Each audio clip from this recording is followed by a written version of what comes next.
দেখেন, আমরা আমাদের যে ইতিহাস সেটা ৭১ নয়, ৪৭ থেকে শুরু। ৪৭, ৫২, ৭১, ২৪ সবই একই সূত্রে গাথা।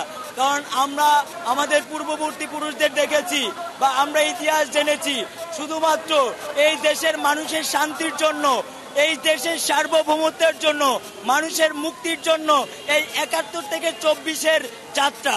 আমরা পরিষ্কারভাবে বলতে চাই ৭১ এবং ২৪ একই সূত্রে গাথা। কিন্তু আমরা এখন খুব স্পষ্টভাবেই লক্ষ্য করছি যে একটা মহল প্রতিনিয়ত এদেশের মানুষকে নিয়ে, এদেশের ভূমিকে নিয়ে, সার্বভৌমত্ব নিয়ে ষড়যন্ত্রে লিপ্ত আছে। তারই ফলস্বরূপ আমরা দেখতে পাই তারা ৭১-কে এবং ২৪-কে একটা কনফ্লিক্টের মধ্যে ফেলতে চায়। ৭১-কে দিয়ে ২৪-কে মুছতে চায় অথবা ২৪-কে দিয়ে ৭১-কে মুছতে চায়। আমরা পরিষ্কারভাবে বলতে চাই এই ২৪ এবং ৭১ এই বাংলাদেশের মানুষের ইতিহাস।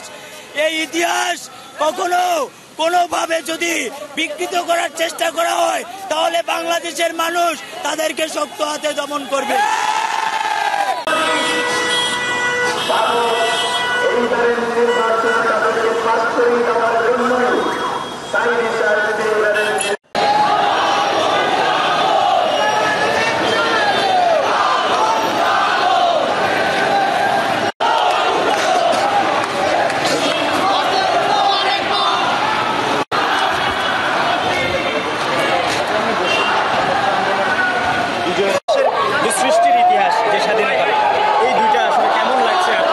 দেখুন, বিগত ৫০ বছরে যে সরকারি ক্ষমতায় ছিল তারা আমাদের বিজয় দিবসকে তাদের দলীয়করণ করে, তাদের দলের মতো করে উদযাপন করেছে। কিন্তু এই ২৪-এর আন্দোলনে আমরা চাই সকল দল মত ঐক্যমত হয়ে একসাথে এই বিজয় দিবসকে পালন করতে, এবং এই বিজয় দিবসের মাধ্যমে কোনো একক নেতাকে মহান নেতা হিসেবে প্রতিষ্ঠিত না করে বাঙালি জাতির ইতিহাসে যারা নেতৃত্ব দিয়ে বাঙালি জাতির ইতিহাসকে এবং বাঙালিকে প্রতিষ্ঠিত করার জন্য, বাংলাদেশকে প্রতিষ্ঠার জন্য, স্বাধীন সার্বভৌম রাষ্ট্র হিসেবে প্রতিষ্ঠার জন্য জীবন দিয়েছেন, যেমন মাওলানা আব্দুল হামিদ কান্ডাসানি, সোহরাওয়ার্দী, তারপর হচ্ছে একে ফজলুল হক, তাদেরকে সমন্বিত করে, তাদেরকে প্রমোট করে এবং তাদেরকে মাথায় রেখে আমাদেরকে কাজ করতে হবে।